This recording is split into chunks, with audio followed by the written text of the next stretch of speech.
The rulers ಸಿನಿಮಾದ technicians, ಸಿನಿಮಾದ ಆರ್ಟಿಸ್ಟ್ಗಳು ಎಲ್ಲರೂ ಇದ್ದಾರೆ ಇಲ್ಲಿ. ಎಲ್ರಿಗೂ ಸ್ವಾಗತ.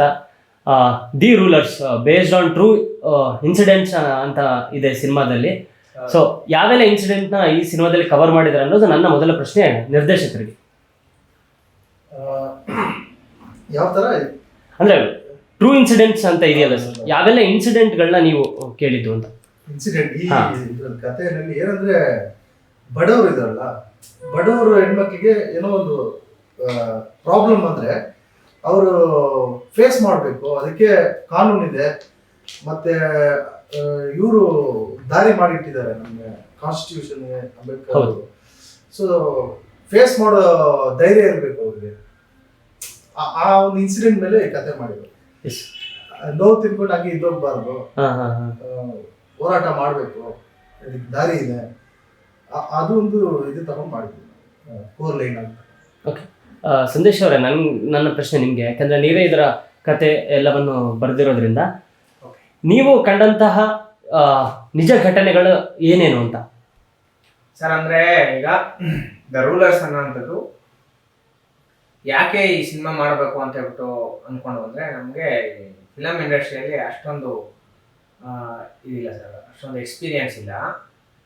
ಸಿನಿಮಾ ಮುಖಾಂತರ ಇಡೀ ಸಮಾಜನ ಬದಲಾವಣೆ ಮಾಡೋವಂಥದ್ದು, ಅಂದರೆ ಸಮಾಜನ ಬದಲಾವಣೆ ಮಾಡೋವಂಥ ಶಕ್ತಿ ಸಿನಿಮಾ ಆಲ್ಮೋಸ್ಟ್ ಅಲ್ಲಿದೆ. ಅದು ಒಂದು ಒಳ್ಳೆ ಪ್ರಭಾವ ಬೀರುತ್ತೆ ಸಮಾಜನ ಬದಲಾವಣೆ ಮಾಡೋದಕ್ಕೆ. ಸರ್, ಈ ನೀವು ಒಂದು ಸಾಮಾಜಿಕ ಜಾಲತಾಣಗಳಲ್ಲಿ ನೋಡ್ಕೊಂಡ್ರೆ ಸುಮಾರು ಹೆಣ್ಮಕ್ಳ ಒಂದು ಸಮಸ್ಯೆಗಳನ್ನ ಫೇಸ್ ಮಾಡಿ ತೀರಿಸುವಂಥ ಕೆಲಸ ಮಾಡಿದ್ದೀವಿ. ಅದರಲ್ಲಿ ಜಾಸ್ತಿ ಜನ ಹೆಣ್ಮಕ್ಳು ಜಾತಿ ವಿಚಾರ ಅಥವಾ ಶ್ರೀಮಂತರು ಬಡವರು ಅನ್ನೋ ಒಂದು ವಿಚಾರ. ಈಗ ಶ್ರೀಮಂತರ ಮಕ್ಕಳನ್ನ ಬಡತನದಲ್ಲಿರೋಂಥ ಮಕ್ಕಳು ಇಷ್ಟಪಟ್ಟು ಲವ್ ಮಾಡಿಬಿಟ್ರೆ ಅವರು ಯಾವ ಥರ ಹೆಣ್ಮಕ್ಳಿಗೆ ತೊಂದರೆ ಕೊಡ್ತಾರೆ, ಯಾವ ಥರ ಅವ್ರನ್ನ ಕೀಳಾಗಿ ಮಾಡ್ತಾರೆ, ಮತ್ತೆ ಅವ್ರಿಗೆ ಎಷ್ಟೆಷ್ಟು ಸಮಾಜದಲ್ಲಿ ತೊಂದರೆಗಳಾಗುತ್ತೆ. ಇಂಥ ಹೆಣ್ಮಕ್ಳೆಲ್ಲ ಸುಮಾರು 100-150 ಜನ ಫೋನ್ ಮಾಡ್ತಾರೆ ಸರ್. ಈ ಥರ ಸಮಸ್ಯೆ ಇದೆ, ಈ ಥರ ಬಿಟ್ಬಿಟ್ಟಿದ್ದಾರೆ, ಈ ಥರ ಇದಾಗಿದೆ, ತೊಂದರೆಗಳಾಗಿದೆ. ಇವ್ರಿಗೆಲ್ಲ ಒಂದು ಮುನ್ನೆಚ್ಚರಿಕೆ ಈ ಸಿನಿಮಾ. ಅಂದರೆ ಲವ್ವೇ ಮಾಡಬಾರ್ದು. ಲವ್ ಮಾಡುವಂಥ ಒಂದು ಸಂದರ್ಭದಲ್ಲಿ ತಂದೆ ತಾಯಿ ನೆನಪಿಗೆ ಬಂದರೆ, ಅವ್ರ ಕಷ್ಟ ನೆನಪಿಗೆ ಬಂದರೆ ಯಾವುದೇ ಕಾರಣಕ್ಕೂ ಯಾವ ಹೆಣ್ಮಕ್ಳು ತಪ್ಪು ಮಾಡಲ್ಲ. ಹಾಗಾಗಿ ಲವ್ ಮಾಡುವಂಥ ಒಂದು ಹೆಣ್ಮಕ್ಳಿಗೆ ಒಂದು ಒಳ್ಳೆ ಇದು ಮಾಡಿ, ಒಂದು ಒಳ್ಳೆ ಮಾರ್ಗದರ್ಶನ ಸೂಚಿಸಿ, ಒಂದು ಒಳ್ಳೆ ಸಿನಿಮಾ ಕೊಟ್ಟು, ಯಾರು ಅಂತ ತಪ್ಪು ಅಂದರೆ ಸ್ಟಾರ್ಟಿಂಗ್ ಸ್ಟೇಜಲ್ಲಿ ಯಾರು ತಪ್ಪು ಮಾಡೋದು ಬೇಡ. ಅವ್ರ ಒಂದು ವಯಸ್ಸಿರುತ್ತೆ, ಅವ್ರ ತಂದೆ ತಾಯಿ ಇರ್ತಾರೆ, ಆರಾಮಾಗಿ ನೋಡಿ ಮದುವೆಗಳು ಮಾಡ್ತಾರೆ. ಯಾವುದೋ ಒಂದು ಬೇರೆ ಬೇರೆ ಬೇರೆ ವಿಚಾರಗಳಲ್ಲಿ ಸಿಕ್ಕಾಕೊಂಡು ಅವ್ರ ಲೈಫ್ನ ಕೆರಿಯರ್ನ ವೇಸ್ಟ್ ಮಾಡ್ಕೊಳ್ಳೋದು ಬೇಡ. ತಂದೆ ತಾಯಿ ಮಾತು ಕೇಳಬೇಕು ಅಂತ ಹೇಳ್ಬಿಟ್ಟು ಮಾಡಿರೋಂಥ ಒಂದು ಸಿನಿಮಾ ದ ರೂಲರ್ಸು. ಜಾಸ್ತಿ ಸರ್, ಅಂದರೆ ಜಾತಿನೇ ಇಲ್ಲ ಅಂತ ಇರೋಂಥ ಕೆಲವರು ಮಾತಾಡೋಂಥದ್ದು ದೊಡ್ಡ ವಿತಾಂಡವಾದ ಮಾಡ್ತಾರೆ, ಜಾತಿನೇ ಇಲ್ಲ ಅಂತ. ನನಗೆ ಜಾತಿ ವಿಚಾರದಲ್ಲಿ ಫೋನ್ ಮಾಡೋವಂಥದ್ದೇ ಒಂದು ದಿನಕ್ಕೆ ಬರೋವಂಥದ್ದೇ ಕೇಸಸ್ಸು 100-150 ಕೇಸಸ್. ಅಲ್ಲಿ ಇಟ್ಕೊಂಡು ಹೊಡೆದಾಕಿದ್ರು, ಇಲ್ಲಿ ದೇವಸ್ಥಾನಕ್ಕೆ ಸೇರಿಸ್ತಾ ಇಲ್ಲ, ಅಲ್ಲಿ ಅದು ಜಾತಿ ಅಂತ ಹೇಳ್ಬಿಟ್ಟು ನಾವು ಕೀಳ್ ಜಾತಿ ಅಂತ ಹೇಳ್ಬಿಟ್ಟು ಅವ್ರ ಮನೆಗೆ ಸೇರಿಸ್ತಾ ಇಲ್ಲ, ಈ ಥರ ತೊಂದರೆಗಳಾಗಿರೋವಂಥದ್ದು ಫೋನ್ಸ್ ಬರೋವಂಥದ್ದು ಇಷ್ಟು. ಇದನ್ನೆಲ್ಲ ಎಲ್ಲೋ ಒಂದು ಕಡೆ ಬದಲಾವಣೆ ಮಾಡೋದು. ಫಸ್ಟು ನಮ್ಮ ಹೆಣ್ಮಕ್ಳಿಂದ ಸ್ಟಾರ್ಟ್ ಮಾಡೋದು. ಹೆಣ್ಮಕ್ಳು ಜಾಗರೂಕತೆಯಿಂದ ವಿದ್ಯಾಭ್ಯಾಸ ಮಾಡಬೇಕು. ಸಿಟಿಗಳಲ್ಲಿ, ಟೌನ್ಗಳಲ್ಲಿ ಅಥವಾ ನಗರ ಪ್ರದೇಶಗಳಲ್ಲಿ ಇವ್ರನ್ನ ಯಾಮಾರಿಸೋದಕ್ಕೆ, ಮೋಸ ಮಾಡೋದಕ್ಕೇನೆ ಒಂದಷ್ಟು ಜನ ಇರ್ತಾರೆ. ಇಂಥವ್ರಿಗೆಲ್ಲ ಒಂದು ಒಳ್ಳೆ ಸಬ್ಜೆಕ್ಟ್ ಕೊಡಬೇಕು ಅನ್ನೋದು ಫಸ್ಟು. ಈ ಒಂದು ಉದ್ದೇಶ ಇಟ್ಕೊಂಡೆ ಒಂದು ಒಳ್ಳೆ ಸಿನಿಮಾ ಮಾಡಬೇಕು ಅಂತ ಹೇಳ್ಬಿಟ್ಟು ಡಿಸೈಡ್ ಮಾಡಿ, ಮತ್ತೆ ಯಾವ ಥರ ಬಡವರು ಹೆಣ್ಮಕ್ಳು ಯಾವ ಥರ ಆಳಬೇಕು, ಬಂದಿರೋಂಥ ಸಮಸ್ಯೆಗಳನ್ನ ಎಲ್ಲರನ್ನು ಫೇಸ್ ಮಾಡಿಕೊಂಡು ಯಾವ ಥರ ಆಳ್ವಿಕೆ ನಡೆಸ್ಬೇಕು ಅನ್ನೋದನ್ನ ತೋರಿಸೋದಕ್ಕೋಸ್ಕರ ಮಾಡಿರೋಂಥ ಸಿನಿಮಾನೇ ದ ರೂಲರ್ಸ್. ಮ್ಯೂಸಿಕ್ ಡೈರೆಕ್ಟರ್ ಒಂದು ಪ್ರಶ್ನೆ ಕೇಳ್ಬಿಡೋಣ, ಯಾಕಂದ್ರೆ ಹೇಳ್ತಾ ಇದ್ದಾಗಲೇ ನನ್ನ ಜಾಸ್ತಿ ಪ್ರಶ್ನೆಗಳು ಕೇಳ್ಬೇಡ, ಮ್ಯೂಸಿಕ್ ಬಗ್ಗೆ ಮಾತ್ರ ಅಂತ. ಸರ್ ಹೇಳಿ, ಸಿನಿಮಾದಲ್ಲಿ ಒಟ್ಟಾಗಿ ಎಷ್ಟು ಸಾಂಗ್ಸ್ ಇದೆ, ಯಾವ ಥರದ ಸಾಂಗ್ಸ್ಗಳನ್ನ ಎಕ್ಸ್ಪೆಕ್ಟ್ ಮಾಡ್ಬೋದು ಟೋಟಲ್ ಎಲ್ಲ ಸೇರಿ ಅಂತ? ಈ ರೂಲರ್ಸ್ ಸಿನಿಮಾದಲ್ಲಿ 3 ಸಾಂಗ್ ಇದೆ. ಒಂದು ಕೈಲಾಶ್-ಖೇರ್ ಹಾಡಿದ್ದಾರೆ, ಅದು ಅಂಬೇಡ್ಕರ್ ಸಾಂಗು. ಕೈಲಾಶ್-ಖೇರ್ ಹಾಡಿರೋದು ಫಸ್ಟ್ ಸಾಂಗ್ ಅಂತ ಅನ್ಕೊಂಡಿದ್ದೆ. ಇದೇ ಫಸ್ಟ್ ಕರ್ನಾಟಕದಲ್ಲಿ ಫಸ್ಟ್ ಅಂದ್ರೆ ಅಂಬೇಡ್ಕರ್ ಅವ್ರ ಬಗ್ಗೆ. ಹೌದು, ಅವ್ರ ಬಗ್ಗೆ ಅವ್ರು ಹಾಡಿದ್ದು. ಇನ್ನೊಂದು ಸಾಂಗ್ ಚಿತ್ರ ಮಾಡಿದ್ದಾರೆ, ಮತ್ತೆ ಇನ್ನೊಂದು ಸಾಂಗ್ ಒಂದು ಸೈಂದಿಲ್ ಅಂತ ಹಾಡಿದ್ದಾರೆ. 3 ಸಾಂಗ್ ತುಂಬಾ ಚೆನ್ನಾಗಿ ಬಂದಿದೆ. ಅಂದ್ರೆ ಯಾವ ಥರದ್ದಿರುತ್ತೆ ಅಂತ ಸಾಂಗ್ ಒಂದು ಹೇಳಿದ್ರೆ ನೀವು, ಅಂಬೇಡ್ಕರ್ ಅವ್ರ ಬಗ್ಗೆ ಒಂದು ಹಾಡಿದೆ. ಇನ್ನೊಂದು ಅಮ್ಮ ಬಂದು ಮಗಳು ಆಮೇಲೆ ಹಾ, ಹಾ, ನಂಬಿಕೆ ಆ ಸೀಕ್ವೆನ್ಸ್ ಅಲ್ಲಿ ಒಂದು ಸಾಂಗ್ ಇದೆ. ಹಾ ಹಾ ಆಮೇಲೆ ಮಗಳು ಅಮ್ಮ ಮೇಲೆ ನಾವು ತಪ್ಪು ಮಾಡ್ಬಿಟ್ಟಿದ್ವಿ, ಹಾ ಹಾ ಹಾ ಅಮ್ಮ ಮಾತು ಕೇಳಿಲ್ಲ, ಏನೋ ಎಲ್ಲ ಮಿಸ್ ಆಯ್ತು ನಮ್ದು ಅಂತ ಅವ್ರ ಬಗ್ಗೆ ಒಂದು ಸಾಂಗ್. ಎಲ್ಲ ಲೆಜೆಂಡ್ಸ್ಗಳ ಜೊತೆ ಆಡ್ಸಿದಾರೆ ಸಾಂಗ್.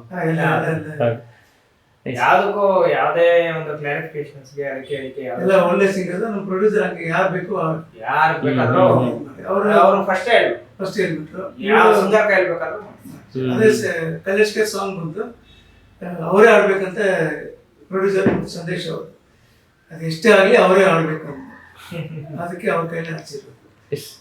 ಪುನೀತ್ ಸರ್ ಹಲವಾರು ಸಿನಿಮಾಗಳಲ್ಲಿ ಅಭಿನಯಿಸಿದ್ರ, ಈ ಸಿನಿಮಾದ ಪಾತ್ರ ತುಂಬಾ ವಿಭಿನ್ನವಾಗಿ ಕಾಣ್ತಾ ಇದೆ.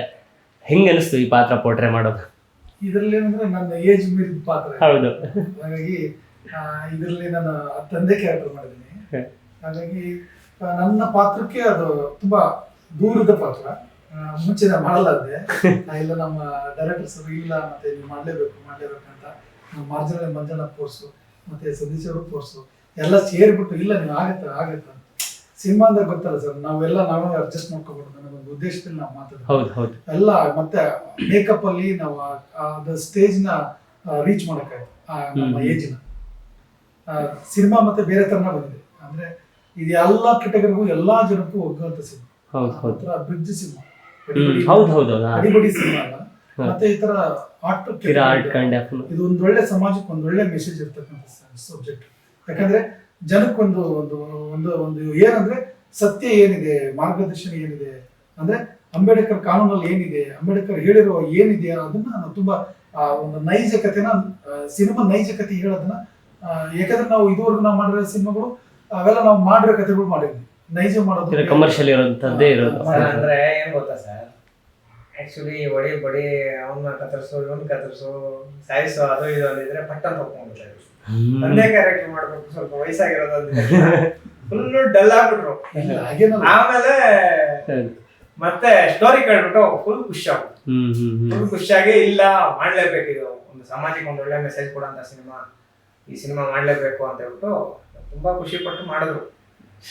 ಎಲ್ಲ ಪಾಪ ಎಲ್ಲ ಆರ್ಟಿಸ್ಟ್ಗೆ ಬಂದಿರೋಂಥ ಆರ್ಟಿಸ್ಟ್ ಇದ್ರು ಪಾಪ, ಅವ್ರಿಗೆಲ್ಲಾನು ಇವರೇ ಟ್ರೈನಿಂಗ್ ಕೊಟ್ಟು ಆಕ್ಟಿಂಗ್ ಕಲಿಬೇಕು ಮಾಡ್ಬೇಕು ಅಂತೆಲ್ಲ ಹೇಳ್ಕೊಟ್ಟು ಅದ್ಭುತವಾಗಿ ಮಾಡಿದ್ದಾರೆ. ತುಂಬಾ ಖುಷಿ ಆಗುತ್ತೆ ಪುನೀತ್ ಸರ್. ಖಂಡಿತ ಸರ್, ನಿಮ್ಮ ಪಾತ್ರದ ಬಗ್ಗೆ ಹೇಳೋದು?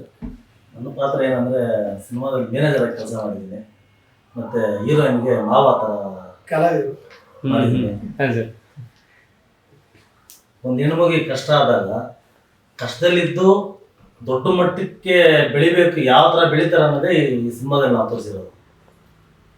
ಆ ಹೆಣ್ಮಗು ಕಷ್ಟಪಟ್ಟಾಗ ಒಬ್ರು ಅವ್ರ ಸಹಾಯಕನ್ನ ಬರ್ತಾರಲ್ಲ, ನಮ್ಮ ಸಂದೇಶಗಳು ಸುಮಾರು ಸಿನಿಮಾಗಳಲ್ಲಿ ಆ ಸಿನಿಮಾ ಈಗ ಅನ್ನೋದಕ್ಕಿಂತ ರಿಯಲ್ ಲೈಫ್ ತುಂಬಾ ನೋಡ್ಬಿಟ್ಟಿದೆ. ಈಗ ನಾವು ಸಿನಿಮಾ ನೋಡಿದ್ದೀವಿ, ಆದ್ರೆ ಸಿನಿಮಾ ಶೂಟಿಂಗ್ ಅದ್ ಮುಂಚೆನೆ ನಾವು ಸಿನಿಮಾ ಮಾಡ್ತಾ ಇದೀವಿ, ಧಾರವಾಡ ಸಿನಿಮಾ ಯಾರಾದ್ರು ಕಲಾವಿದರು ಬೇಕು ಅಂತ ಹೇಳಿದಾಗ ನನ್ನ ನಂಬರ್ನ ಫೇಸ್ಬುಕ್ಕಲ್ಲಿ ಯೂಟ್ಯೂಬಲ್ಲಿ ಹಾಕ್ಬಿಡ್ತಾರೆ. ನಾನು ಸಿನಿಮಾ ಶೂಟಿಂಗ್ ಮುಗಿದ್ಮೇಲೆ ಈಗಲೂ 1 ಗಂಟೆ ರಾತ್ರಿ, 2 ಗಂಟೆ ರಾತ್ರಿ, 4 ಗಂಟೆ ರಾತ್ರಿಯಲ್ಲಿ ನಾನು ಪಕ್ಕದಲ್ಲೇ ಮೊಬೈಲ್ ಇಟ್ಕೊಂಡಿದ್ದೀನಿ. ಎದ್ದ ತಕ್ಷಣ ರಿಸೀವ್ ಮಾಡಿ, ಸರ್ ಯಾವಾಗ ಸರ್ ಸಿನಿಮಾ ಮೊದಲು, ಸರ್ ಯಾವತ್ತು ಆಡಿಷನ್ ಯಾವತ್ತು ಅಂತ. ಸಿನಿಮಾ ಶೂಟಿಂಗ್ ಎಲ್ಲ ಆದ್ಮೇಲೆ ಸರ್ ಸಿನಿಮಾ ರಿಲೀಸ್ ಯಾವಾಗ ಸರ್ ಇದೆ, ನಂಬರ್ ಹಂಗೆ ಹೋಗಿದೆ. ಫೋನ್ ಮಾಡಿ ನಿದ್ದೆ ಬಿಟ್ಬಿಟ್ಟಿದ್ದೀನಿ, ಯಾವಾಗ ಒಂದಿನ ಫೋನ್ ಸ್ವಿಚ್ ಆಫ್ ಮಾಡಿ ಟ್ಯಾಬ್ಲೆಟ್ ಹಾಕೊಂಡು ಮಲಗಬೇಕು, ಹಂಗಾಗಿದೆ. ಎಲ್ಲ ಕಾಯ್ತಾ ಇದಾರೆ ಈ ಸಿನಿಮಾ ಯಾವಾಗ ಬರುತ್ತೆ ಅಂತ ಹೇಳಿ. ಖಂಡಿತ ಬರೇ ಬರ್ತದೆ, ಸಕ್ಸಸ್ ಆಗುತ್ತೆ, ಹಂಗಿದೆ ಸಿನಿಮಾ. ಸಿನಿಮಾ ನೋಡ್ಬಿಟ್ಟು ಎಲ್ಲರೂ ಆಚೆ ಬರ್ತಾ ಇದ್ರೆ ಎಲ್ಲ ಕಣ್ಣಲ್ಲಿ ನೀರು ಬರ್ತದೆ, ಹಂಗಿರುತ್ತೆ ಸಿನಿಮಾ. ಸೂಪರ್. ಅದೆಲ್ಲಕ್ಕೂ ಕಾರಣ ನಮ್ಮ ಉದಯ್ ಸರ್ ಇದೆ, ನಮ್ಮ ತಾಯಿ ಸಾಂಗ್ ಒಂದಿದೆ, ಆ ಸಾಂಗ್ಗೆ ಜೀವ ತುಂಬಿರೋದು ನಮ್ಮ ಕನ್ನಡ ಸರ್. ಸಂದೇಶ ಆಗಿ ನಮ್ಮ ತಾಯಿಯವರಾಗಿ ಇದಕ್ಕೆಲ್ಲ ಬೆನ್ನೆಲುಬಾಗಿ ನಿಂತಿರೋ ಅಶ್ವಥ್ ಬಳಿಗಾರ ಸರ್ ನಮ್ಗೆಲ್ಲಕ್ಕೂ ಬ್ಯಾಕ್ ಅವರೇ. ನಾನಿದ್ದೀನಿ, ನೀವು ಮಾಡ್ರಿ, ಎಲ್ಲದಕ್ಕೂ ಸಪೋರ್ಟ್ ಮಾಡಿದ್ದಾರೆ. ಸಿನಿಮಾ ಚೆನ್ನಾಗಿದೆ, ಚೆನ್ನಾಗಿರ್ತದೆ. ಅಂದ್ರೆ ಸಿನಿಮಾ ನಾವು ಒಂದು ಲೆಕ್ಕಾಚಾರದಲ್ಲಿ ಬರಲ್ಲ ಸರ್. ಸಿನಿಮಾ ಒಂದು ದೊಡ್ಡ ರೆವಲ್ಯೂಷನ್ ಸರ್ ಸಿನಿಮಾ. ಯಾಕಂದ್ರೆ ಸುಮಾರು ಜನ ಹೆಣ್ಣು ಮಕ್ಕಳ ಒಂದು ಮನಸ್ಸು ಪರಿವರ್ತನೆ ಮಾಡುವಂತ ಒಂದು ಸಿನಿಮಾ ರಿಲೀಸ್ ಆಗಿದ್ದು ಕೇವಲ 3 ದಿನಕ್ಕೆ 50,000ರಿಂದ 1 ಲಕ್ಷ ಫೇಕ್ ಲವ್ಸ್ ಫೇಲ್ಯೂರ್ ಆಗುತ್ತೆ, ಓಕೆ ಹುಷಾರ್ ಬಿದ್ದೋಗ್ತಾರೆ. ಎಸ್ ಎಸ್ ಹೆಣ್ಮಕ್ಳು ಈ ಸಿನಿಮಾ ನೋಡಿದ ತಕ್ಷಣ ಹೌದಪ್ಪ ನಮ್ಮ ತಂದೆ ತಾಯಿ ಈ ತರ ಕಷ್ಟಪಡ್ತಾರೆ ನೋಡಿದ್ದಾರೆ. ಈಗ ಆಟೋ ಡ್ರೈವರ್ ಏನೇ ಕೇಳ್ತೀನಿ ಮಾತನ್ನ, ಒಬ್ಬ ಆಟೋ ಡ್ರೈವರು ಒಂದು 50 ರೂಪಾಯಿ ಬಾಡಿಗೆ ಸಿಕ್ಕಿದ ತಕ್ಷಣ ವ್ಯಕ್ತಿ ಏನಂತಾನಪ್ಪ, ನನ್ನ ಮಗಳಿಗೆ ಏನಾದ್ರು ಸ್ವಲ್ಪ ಒಂದು ಚಾಕ್ಲೇಟು ಅಥವಾ ಒಂದು ಬನ್ನು, ಬಿಸ್ಕೆಟು, ಬುಕ್ಕು, ಪೆನ್ಸಿಲು ಏನಾನ ಒಂದು ತಗೊಂಡ್ಬರೋಣ, 50 ರೂಪಾಯಿ ನಮ್ಗೆ ಬಾಡಿಗೆ ಸಿಕ್ತು ಅಂತ ಹೇಳ್ಬಿಟ್ಟು ತುಂಬಾ ಖುಷಿಯಾಗಿ ನೋಡಿ ಆ ತರ ದುಡಿದು ಮಕ್ಕಳನ್ನ ಸಾಕ್ತಾರೆ. ಅದೇ ಟೈಮು ಮಕ್ಕಳು ತಂದೆ ತಾಯಿಗೆ ದ್ರೋಹ ಮಾಡ್ತಾ ಇರ್ತಾರೆ. ಅದನ್ನ ತುಂಬಾ ಅದ್ಭುತವಾಗಿ ಅಂದ್ರೆ ನಾನು ಫಸ್ಟು ಇವ್ರಿಗೆ ಹೇಳಿದ್ದು, ಸರ್ ಒಂದು ಸಿನಿಮಾ ಮಾಡೋಣ, 1 ಕೋಟಿ ರೂಪಾಯಿ ಒಳಗೆ ಮಾಡಿಬಿಡೋಣ. ಇವರು ಪ್ರೊಡ್ಯೂಸರ್ ಅವರು ಕತೆ ಕೇಳ್ಕೊಂಡು ಅಶ್ವಥ್ ಬಳ್ಗೆರೆ ಸರ್ ಕಣ್ಣಲ್ಲಿ ನೀರು ಹಾಕೊಂಡ್ರು. ಇಷ್ಟೊಂದು ಅದ್ಭುತವಾಗಿರುವಂಥ ಒಂದು ಸ್ಟೋರಿ, ಇಷ್ಟೊಂದು ಚೆನ್ನಾಗಿರುವಂಥದ್ದು, ನಮ್ಮ ಹೆಣ್ಮಕ್ಳೆಲ್ಲ ನೋಡಲೇಬೇಕಾದಂಥ ಸಿನಿಮಾ, ಯಾಕೆ ಕಡಿಮೆ ಟಾಕೀಸ್ಗಳು ಬಿಡೋಣ, ನಾವು ಯಾಕೆ ಕಡಿಮೆ ಕ್ವಾಲಿಟಿ ಇವೆಲ್ಲ ಕೊಡೋಣ, ಎಷ್ಟು ಕೋಟಿ ಆದರೂ ಆಗಲಿ ಒಳ್ಳೆ ಕ್ವಾಲಿಟಿ ಕೊಡಬೇಕು ಅಂತ ದೊಡ್ಡ ದೊಡ್ಡ ಸಿಂಗರ್ಸ್ ಮಾಡಿ ಸರ್ ಇವರು ಒಂದು ಒಳ್ಳೆ ಮ್ಯೂಸಿಕ್ ಡೈರೆಕ್ಟರ್. ಇಷ್ಟು ಆಲ್ಬಮ್ಸ್ ಮಾಡಿದ್ದಾರೆ, ಅಂದರೆ ಸುಮಾರು ಆಲ್ಬಮ್ಸ್ ಮಾಡಿದ್ದಾರೆ, ಸುಮಾರು ಕೆಲಸ ಮಾಡಿದ್ರು ಅವ್ರಿಗೆ ಇದು ಮಾಡಿ. ಮತ್ತು ಉದಯ್ ಸರ್ಗೆ ಮತ್ತು ದೊಡ್ಡ ದೊಡ್ಡ ಕ್ಯಾರೆಕ್ಟರ್ಸು ಮತ್ತು ದೊಡ್ಡ ದೊಡ್ಡ ನಮ್ಮ ಸಿನಿಮಾ ಹೀರೋ ಅವರಾಗ್ಬೋದು ವಿಶಾಲ್ ಅವರು ಅದ್ಭುತವಾಗಿ ಆ್ಯಕ್ಟ್ ಮಾಡಿದ್ದಾರೆ. ಒಂದು ಒಳ್ಳೆ ಎಲ್ಲ ಥರ ಒಂದು ಫೈಟಿಂಗ್ ಮಾಡೋದಾಗ್ಬೋದು, ಒಂದು ಡ್ಯಾನ್ಸ್ ಮಾಡೋದಾಗ್ಬೋದು, ಒಂದು ಆ್ಯಕ್ಟಿಂಗ್ ಆಗ್ಬೋದು, ತುಂಬ ಅದ್ಭುತವಾಗ್ಬೋದು ಎಲ್ಲ ವಿಚಾರಗಳು. ಹಂಗೆ ಏನಾದರೂ ಒಂದು ವಿಚಾರ ರೆವಲ್ಯೂಷನ್ ಥರನೇ ಒಂದಷ್ಟು ಜನ ಹೆಣ್ಣು ಮಕ್ಕಳಿಗೆ ಬುದ್ಧಿ ಬರುತ್ತೆ 100%. ಸರ್ ನಾನೇನಂಥದ್ದು ಯಾವುದೇ ಕಾರಣಕ್ಕೂ ಈ ಫಿಲಮ್ ರಿಲೀಸ್ ಆದಮೇಲೆ ಜಾಸ್ತಿ ಜನ ಗೊತ್ತಾಗುತ್ತೆ. ಜಾಸ್ತಿ ಜನ ಹೇಳೋವಂಥದ್ದು ಒಂದೇ, ಸರ್ ಈ ಫಿಲಮ್ ನೋಡಿ ನಮ್ಮ ಮನೇಲಿರುವಂಥ ಹೆಣ್ಮಕ್ಳು ಬದಲಾವಣೆ, ನೀವೇ ಕ್ಯಾಮ್ರಾಗಳಲ್ಲೇ ಇದನ್ನ ರೆಕಾರ್ಡ್ ಮಾಡಿ ನೀವೇ ಹೇಳ್ತೀರಾ, ಒಂದು ರೆವಲ್ಯೂಷನ್ ಸಿನಿಮಾ ಸರ್. ಖಂಡಿತ ಆಗಲಿ ಎಸ್. ಮೇಡಮ್ ನಿಮ್ಮ ಪಾತ್ರದ ಬಗ್ಗೆ ಮೆಲ್ಲುಟಕ್ಕೆ ಗೊತ್ತಾಗ್ತಿದೆ ಹೀರೋಯಿನ್ ತಾಯಿ ಪಾತ್ರ ಅಂತ, ಬಟ್ ಅದೇ ಸರ್ ಹೇಳಿದಾಗೆ ನಿಮಗೂ ಕೂಡ ಅದು ಅನ್ವಯ ಆಗುತ್ತೆ, ಯಾಕಂದ್ರೆ ವಯಸ್ಸಿಗೂ ಮೀರಿದಂತಹ ಪಾತ್ರ ಅದು. ಹೆಂಗನ್ನಿಸ್ತು ಒಬ್ಬ ಕಾಲೇಜ್ ಹುಡುಗಿಗೆ ಅಮ್ಮನಾಗಿ ಮಾಡುವಂಥದ್ದು? ಸರ್ ಫಸ್ಟ್ ನಾನು ಅಂದ್ರೆ ಇವ್ರು ಸಿನಿಮಾ ಇನ್ನು ಮಾಡಕ್ ಮುಂಚೆನೆ ಅನ್ಕೊಂಡೇ ಇರ್ಲಿಲ್ಲ. ಅದಕ್ ಮುಂಚೆ ಸಂದೇಶ್ ಅವ್ರನ್ನ ಮೀಟ್ ಆದಾಗ ಸುಮ್ನೆ ಸ್ಟೋರಿ ಹೇಳಿದ್ರು, ಈ ತರ ಒಂದ್ ನೈಜ ಘಟನೆ ಆಗಿದೆ, ಸಿನಿಮಾ ಮಾಡ್ಬೇಕು ಅನ್ಕೊಳ್ತಿದೀವಿ ಅಂತ ಅಷ್ಟೇ. ಅದಾದ್ಮೇಲೆ ಒಂದು 2 monthsಗೆನೆ ಸಿನಿಮಾ ಮಾಡ್ತಿದೀವಿ ಅವ್ರು ಹೇಳಿದ್ದಷ್ಟೇ, ಮಾಡಣ್ರಿ ಸಿನಿಮಾ ಆಗುತ್ತೆ ಅಂತಂದ್ರು ಅಷ್ಟೇ. ಅದಾಗಿದ್ದ 2 monthಗೆನೆ ಆಡಿಷನ್ ಸ್ಟಾರ್ಟ್ ಆಯ್ತು, ಸಿನಿಮಾ ಮಾಡ್ಬೇಕಂತಾಯ್ತು, ಪ್ರೊಡ್ಯೂಸರ್ ಮೀಟ್ ಆಯ್ತು, ಡೈರೆಕ್ಟರ್ ಎಲ್ಲ ಆಗೋಗಿದೆ. ನನ್ಗೆ ಗೊತ್ತಿರ್ಲಿಲ್ಲ, ನನ್ಗೆ ಇದ್ರಲ್ಲಿ ಆಕ್ಟ್ ಮಾಡ್ತೀನಿ ಅಂತ ನನ್ಗೆ ಗೊತ್ತಿಲ್ಲ. ಓಕೆ, ಬ್ಲೈಂಡ್ ಆಗಿದ್ದೆ ನಾನು, ಏನೋ ಆಡಿಷನ್ಸ್ ನಡೀತಾ ಇದೆ, ಆಮೇಲೆ ಪ್ರಿಪ್ರೇಷನ್ ನಡೀತಾ ಇದೆ ಸಿನಿಮಾಗೆ ಅಂತ ಗೊತ್ತಿತ್ತು, ಸುಮ್ಮನೆ ಇದ್ದೆ ನಾನು. ಒಂದ್ಸಲ ಸಂದೇಶ್ ಅವ್ರು ಫೋನ್ ಮಾಡಿ ನಿಮ್ ಫೋಟೋಸ್ ಕಳಿಸಿ ಅಂದ್ರು, ಕಳಿಸಿದೆ. ನೆಕ್ಸ್ಟ್ ಡೇ ಡೈರೆಕ್ಟರ್ ಸರ್ ನಾವು ಮೀಟ್ ಆದ್ವಿ. ಮೀಟ್ ಆಗಿದ ಕೂಡಲೇ ಅವರು ಮಾತಾಡ್ಸಿದ್ರು, ಏನ್ ಮಾಡಿದೀರಾ ಏನು ಅಂತ ಕೇಳಿದ್ರು ನನ್ನ ಬಗ್ಗೆ. ಕೇಳಿದ್ದಾದ್ಮೇಲೆ ಲುಕ್ ಟೆಸ್ಟ್ ಮಾಡ್ಬೇಕು ಅಂದ್ರು. ಲುಕ್ ಟೆಸ್ಟ್ಗೆ ಯಾವ್ದೋ ಒಂದು ಹಳೆ ಸೀರೆ ತಗೊಂಡೋಗಿದ್ದೆ ನಾನು. ಲುಕ್ ಟೆಸ್ಟ್ ಮಾಡೋವರೆಗೂ ನಂದು ಏನ್ ಪಾತ್ರ, ನಾನು ಏನ್ ಮಾಡ್ತಿದ್ದೀನಿ ಏನು ನನಗೆ ಗೊತ್ತೇ ಇಲ್ಲ, ಏನು ಹೇಳಿಲ್ಲ ಅವರು. ನೀವು ಈ ಕ್ಯಾರೆಕ್ಟರ್ ಬರ್ಬೇಕು, ಈ ಕ್ಯಾರೆಕ್ಟರ್ ಮಾಡ್ತಿದ್ದೀರಾ, ಏನೂ ಇಲ್ಲ. ನಾನು ನೆಕ್ಸ್ಟ್ ಡೇನೆ ಸೆಟ್ಗೆ ಹೋಗಿದ್ದು ಡೈರೆಕ್ಟ್. ಅಲ್ಲಿ ಹೋಗಿ ಮೇಕಪ್ ಹಾಕಿದ್ಮೇಲೆ ನಾನು ಒಂದು ಏಜೆಡ್ ಕ್ಯಾರೆಕ್ಟರ್ ಮಾಡ್ತಾ ಇದ್ದೀನಿ, ಮದರ್ ರೋಲ್ ಪ್ಲೇ ಮಾಡ್ತಿದ್ದೀನಿ ಅಂತ ಗೊತ್ತಾಗಿದ್ದೇನೆ ನಾನು ಆಫ್ಟರ್ ಮೇಕಪ್. ಆಮೇಲೆ ಅದು ನನ್ಗೊಂಥರ ಸ್ಟಾರ್ಟಿಂಗ್, ಆಮೇಲೆ ನಂದು ಮೊದಲನೇ ಸಿನಿಮಾ ಇದು, ನಾನು ಫಸ್ಟ್ ಆಕ್ಟ್ ಮಾಡ್ತಾ ಇರೋದು. ಭಯ ಇತ್ತು ನನಗೆ ತುಂಬಾ, ಕ್ಯಾಮ್ರಾ ಫೇಸಿಂಗು, ಆಮೇಲೆ ಹೇಗಾಗುತ್ತೋ ಏನೋ ಅನ್ನೋದು ಭಯ. ತುಂಬಾ ಕೋಆಪರೇಟ್ ಮಾಡಿದ್ರು ಡೈರೆಕ್ಟರ್ ಸರ್ ಮತ್ತೆ ನಮ್ಮ ಪುನೀತ್ ಸರ್ ಎಲ್ಲ ಚೆನ್ನಾಗಿ ಕೋಆಪರೇಟ್ ಮಾಡಿದ್ರು. ನನಗೆ ಒಂದು ಕಾನ್ಫಿಡೆಂಟ್ ಬಂತು ನನಗೆ ಈ ಸಿನಿಮಾದಿಂದ ಆಕ್ಟಿಂಗ್ ಮಾಡಕ್ಕೆ ಪರ್ಸ್ನಲಿ. ಇನ್ನು ಸ್ಟೋರಿ ಬಗ್ಗೆ ಹೇಳೋದಾದ್ರೆ ಸರ್, ಅಂದ್ರೆ ನಾನು ಆಸ್ ಎ ತಾಯಿಯಾಗೇನೆ ನಾನು ಅದನ್ನ ಇಮ್ಯಾಜಿನ್ ಮಾಡ್ಕೊಂಡ್ಬಿಟ್ಟಿದ್ದೆ. ಹೀರೋಯಿನ್ ಅಷ್ಟೇ, ನನ್ನ ಮಗಳ ಪಾತ್ರ ಮಾಡಿದ್ವಿ ಇವರು ರಿತುನು ತುಂಬಾ ಚೆನ್ನಾಗಿ ಕೋಆಪರೇಟ್ ಮಾಡಿದ್ರು. ನಾವು ಒಂಥರ ತಾಯಿ ಮಗಳ ತರನೇ ಪ್ಲೇ ಮಾಡ್ತಿದ್ವಿ. ಅದು ಹಾಗೇನೆ ಕೂತ್ಬಿಟ್ಟಿದ್ದು. ಸೆಟ್ ಅಲ್ಲಿ ಎಲ್ಲರೂ ಮಮ್ಮಿ ಮಮ್ಮಿ ಅಂತಾನೆ ಕರೆಕ್ಷನ್ ಮಾಡ್ಬಿಟ್ಟಿದ್ರು ಇಡೀ ಸೆಟ್. ಸೊ ಆತರ ನಾನು ನನ್ನ ಕ್ಯಾರೆಕ್ಟರ್ ಅಲ್ಲಿ ಇನ್ವಾಲ್ವ್ ಆಗಿ ನನಗೆ ಎಷ್ಟು ಎಫರ್ಟ್ ಹಾಕಕ್ಕಾಗುತ್ತೋ ನನ್ನ ಕೈಲಿ ಅಷ್ಟು ಎಫರ್ಟ್ ಹಾಕಿ ನಾನು ಮಾಡಿದೀನಿ ಅಂತ ಅನ್ಕೊಂಡಿದೀನಿ. ಸೊ ಇದರಿಂದ ಮೆಸೇಜ್ ಏನಂತಂದ್ರೆ, ಪ್ರತಿಯೊಂದು ಹೆಣ್ಣು ಮಕ್ಕಳು ಎಚ್ಚೆತ್ಕೊಳ್ಳುವಂತ ಸಿನಿಮಾ ಸರ್ ಇದು. ಯಾಕಂದ್ರೆ ಪ್ರತಿಯೊಬ್ರು ಎಚ್ಚೆತ್ಕೊಳ್ತಾರೆ ಕೂಡ, ನಾವ್ ಈ ತರ ತಪ್ಪು ಮಾಡ್ತಿದೀವಿ, ನಮ್ ತಂದೆ ತಾಯಿಗೆ ಮೋಸ ಮಾಡ್ತಿದೀವಿ ಅನ್ನೋದು ಗೊತ್ತಾಗುತ್ತೆ ಅಂತ ಒಂದು ಕಾನ್ಫಿಡೆಂಟ್ ಇದೆ. ಪ್ರತಿಯೊಬ್ಬ ಹೆಣ್ಣು ಮಕ್ಕಳು ನೋಡ್ಬೇಕಾಗಿರೋ ಮೂವಿ ಇದು, ಪ್ರತಿಯೊಂದು ಹೆಂಗಸು ನೋಡ್ಬೇಕಾಗಿರೋಂತ ಮೂವಿ. ಮೋಸ್ಟ್ಲಿ ಎಲ್ಲಾರು ಚೇಂಜಸ್ ಆಗ್ತಾರೆ ಅನ್ನೋದೊಂದು ಕಾನ್ಫಿಡೆಂಟ್ ಇಂದ ಹೇಳ್ತೀನಿ. ಖಂಡಿತ ಸರ್. ಈಗ ಕೆಲವೊಂದಿಷ್ಟು ಪ್ರಶ್ನೆಗಳು ಅಂದ್ರೆ ಈಗ ಕಮೆಂಟ್ಸ್ ಥ್ರೂ ಬಂದಿರುವಂತಹ ಪ್ರಶ್ನೆಗಳಿಗೆ ಕೇಳಬೇಕು ಅನ್ಕೊಂಡಿದ್ದೀನಿ, ವಿತ್ ಯುವರ್ ಪರ್ಮಿಷನ್, ಓಕೆನಾ? ಎಸ್. ಫಸ್ಟು ನಿರ್ದೇಶಕರು ಉದಯ್ ಅವ್ರಿಗೆ, ಸರ್ ಇದು ಕಮೆಂಟಲ್ಲಿ ಬಂದಿರೋದು ಇದು ಒಂದೇ ನಿರ್ದಿಷ್ಟವಾದಂತಹ ಒಂದೇ ಒಂದು ಜಾತಿಗೆ ಸಂಬಂಧಪಟ್ಟಂತ ವಿಷಯವನ್ನೇ ನೀವು ಹೇಳ್ತಾ ಇದ್ದೀರಾ ಅನ್ನುವಂಥ ಒಂದು ಪ್ರಶ್ನೆ ಇದೆ. ಅದು ಎಷ್ಟು ಸರಿ ಅಂತ ಹೇಳ್ತೀರಾ? ಇಲ್ಲ, ತಪ್ಪು ಅದು ಆ್ಯಕ್ಚುಲಿ. ಇದು ಎಲ್ರಿಗೂ ಸಂಬಂಧಪಟ್ಟಿರೋದು. ಟೋಟಲ್ ಕಮ್ಯುನಿಟಿ ನಮ್ದು ಏನಿದೆ ಎಲ್ಲರೂ ನೋಡ್ಬೇಕಾಗಿರೋ ಫಿಲ್ಮು ಇದು. ಪರ್ಟಿಕ್ಯುಲರ್ ಆಗಿ ಇವಾಗ ಅಂಬೇಡ್ಕರ್ ಅಂದ್ರೆ ಇವ್ರದೇ ಸಿನಿಮಾ ಆತರ ಏನು, ಅಂಬೇಡ್ಕರ್ ಎಲ್ರಿಗೂ ಮಾಡಿದ್ದಾರೆ. ಹೌದು, ಖಂಡಿತ ಪ್ರತಿಯೊಬ್ಬರಿಗೂ ಮಾಡಿದ್ದಾರೆ. ಯಾರು ಹಾಗೆ ಕೈ ಕಟ್ಟಿ ನಿಂತಾರೆ ನೋಡಿ, ಹೌದು ಹೌದು, ಅವರು ಬರಬೇಕು, ಆ ಈ ಸ್ಥಿತಿ ಚೇಂಜ್ ಆಗ್ಬೇಕು, ಅವ್ರ ಮುಂದೆ ಬರಬೇಕು ಅಂತ ಎಲ್ರಿಗೂ ಮಾಡಿದ್ದಾರೆ. ಅದು ಒಂದು ಇದಕ್ಕೆ ಅನ್ನೋದು ತಪ್ಪು. ಅದು ಈ ಸಿನಿಮಾನು ಅಷ್ಟೇ. ಈಗ ಅಂಬೇಡ್ಕರ್ ರಿಲೇಟೆಡ್ ಇದೆ ಅಂತ ಆತರ ಅನ್ಕೋಬಾರ್ದು. ಜನರಲ್ ಆಗಿ ಎಲ್ರಿಗೂ ರಿಲೇಟ್ ಆಗುತ್ತೆ. ಜನರಲ್ ಆಗಿ ಎಲ್ರಿಗೂ ರಿಲೇಟ್ ಆಗುತ್ತೆ. ಪ್ರತಿಯೊಂದು ಹೆಣ್ಮಕ್ಳು ನೋಡ್ಬೇಕಾಗಿರೋ ಸಿನಿಮಾ, ಫ್ಯಾಮಿಲಿ ಬಂದು ನೋಡ್ಬೇಕು. ಅವಾಗ ಅವ್ರಿಗೆ ಅರ್ಥ ಆಗುತ್ತೆ ನಾವ್ ಏನು ಒಂದು ಸುದ್ದಿ ಕೊಡ್ತಾ ಇದೀವಿ ಅನ್ನೋದು. ಸೊ ಅದು ತಪ್ಪದು ಆಕ್ಚುಲಿ ಅದು. ಓಕೆ. ಆಮೇಲೆ ಮೇನ್ ಲೀಡ್ಸ್ಗಳನ್ನ ಯಾಕೆ ಎಲ್ಲರನ್ನು ಹೊಸಬ್ರನ್ನ ಹಾಕೊಂಡಿದ್ರ ಅಥವಾ ಒಂದೇ ಭಾಗದವ್ರನ್ನ ಹಾಕೊಂಡಿದ್ರ ಅನ್ನುವಂಥ ಪ್ರಶ್ನೆ ಕೂಡ ಇದೆ. ಏನಂದ್ರೆ ಕೋಲಾರಲ್ಲಿ ಜಾಸ್ತಿ ಟ್ಯಾಲೆಂಟೆಡ್ ಇದ್ದಾರೆ, ಅಷ್ಟು ಯಾರು ಇನ್ನು ಶೈನ್ ಆಗಿಲ್ಲ, ಅಷ್ಟು ಇನ್ನು ಜಾಸ್ತಿ ಆಚೆ ಬಂದಿಲ್ಲ. ನಮ್ಮನ್ನ ಯಾರು ರೆಕಗ್ನೈಸ್ ಮಾಡಿಲ್ಲ, ನಾವೇ ನಮ್ಮನ್ನ ರೆಕಗ್ನೈಸ್ ಮಾಡ್ಕೊಂಡ್ವಿ. ದೊಡ್ಡ ದೊಡ್ಡ ಕ್ಯಾರೆಕ್ಟರ್ ಇದ್ದಾರೆ, ಚರಣರಾಜ್ ಸರ್ ಮಾಡಿದ್ದಾರೆ, ಕಾಮರಾಜ್ ಅವರು ಮಾಡಿದ್ದಾರೆ. ಬಟ್ ಮೇಜರ್ ಕ್ಯಾರೆಕ್ಟರ್ಸ್ ಎಲ್ಲ ಬಂದು ಕೋಲಾರಲ್ಲಿ ನಾವು ಹೊಸಬ್ರ ಇದ್ದಾರೆ. ಅದು ಕೂಡ ಅದ್ ಮಾತ್ರ ಇಲ್ಲ, ನೇಟಿವಿಟಿಗೆ ಮ್ಯಾಚ್ ಆಗ್ತಾರೆ. ನೋನ್ ಫೇಸ್ ಕೋಲಾರ ನಡೆದಿರೋ ಸಿನಿಮಾ ಕೋಲಾರ ಜನ ನೋಡಿದಾಗ ಅವ್ರಿಗೆ ಅದು ಕನೆಕ್ಟ್ ಆಗುತ್ತೆ. ಸೊ ಅದಕ್ಕೋಸ್ಕರ ಮಾಡಿದ್ವಿ. ಕೋಲಾರಲ್ಲಿ ಜಾಸ್ತಿ ಟ್ಯಾಲೆಂಟೆಡ್ ಇದ್ದಾರೆ, ಇನ್ ಮುಂದೆ ಗೊತ್ತಾಗುತ್ತೆ. ಸೂಪರ್. ಸರಿ, ಆ ಪ್ರಶ್ನೆ ನಿಮಗೂ ಕೂಡ ಕೇಳಬೇಕು ಅಂತ ನನಗೆ, ಯಾಕಂದ್ರೆ ನೀವು ಕತೆ ಬರೆದಿರೋದ್ರಿಂದ ಹೇಳ್ತಾರೆ. ಕಮೆಂಟ್ಸ್ ಅಲ್ಲಿ ಬರೋದಂತ ಈ ತರದ ಪ್ರಶ್ನೆಗಳಿಗೆ ಏನ್ ಹೇಳ್ತಾರೆ? ಯಾಕಂದ್ರೆ ಇದು ಒಂದು ಯಾವುದೋ ಒಂದು ಜಾತಿನ ಮಾತ್ರ ಮನವೊಲಿಕೆ ಮಾಡೋದಕ್ಕೆ ಮಾಡದಂತ ಸಿನಿಮಾ ಇದು ಅಂತ ಹೇಳಿದಾಗ ನಿಮ್ಗೆ ಅದಕ್ಕೆ ಪ್ರತಿಕ್ರಿಯೆ ಏನಿರುತ್ತೆ? ಸರ್, ಈಗ ನಾನು ಹೇಳಿದ್ರೆ ಎಲ್ಲ ಒಂದ್ ಕಡೆ ಒಂದಷ್ಟು ಅನ್ಕೊಬೋದು ಬೇರೆಯವರು.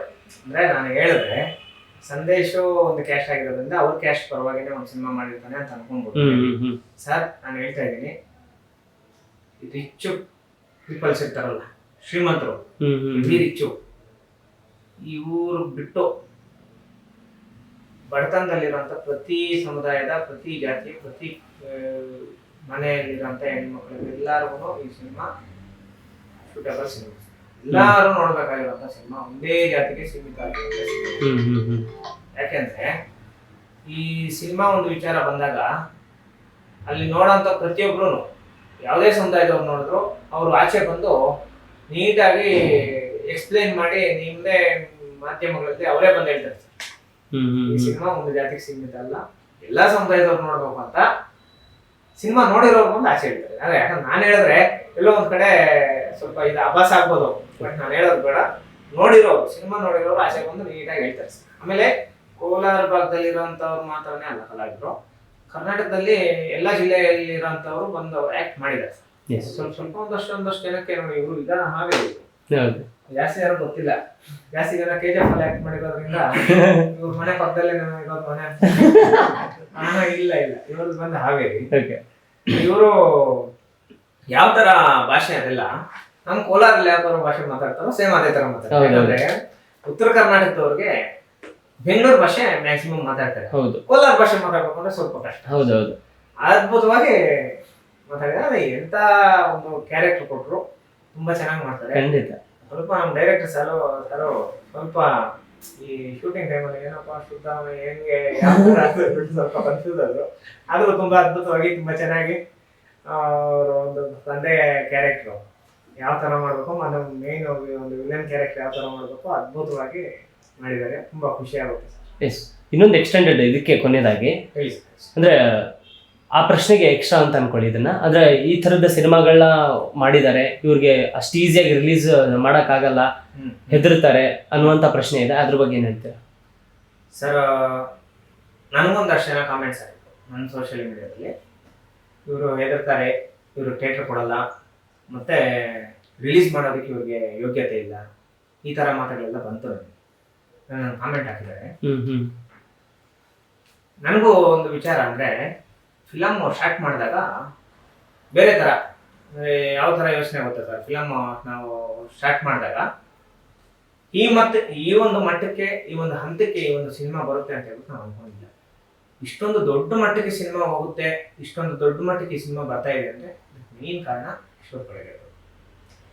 ನನಗೂ ಡೌಟ್ ಇತ್ತು ಏನಂತ, ಈ ಸಿನಿಮಾ ಮಾಡಕ್ ಮೊದಲು ಎಲ್ಲೋ ಒಂದು ಕಡೆ ನಮ್ಮ ಸಿನಿಮಾಗಳು ಬರಲ್ಲೇನೋ, ಎಲ್ಲೋ ಒಂದು ಕಡೆ ಈ ಸಿನಿಮಾ ಒಳಗೇನೆ ಅದಂತಾರೇನೋ, ಏನೋ ಒಂದು ಮಾಡಿ ಒಳಗೆ ಅದಂತಾರೇನೋ ಅಂತ ಹೇಳ್ಬಿಟ್ಟು ಡೌಟ್ ಇತ್ತು.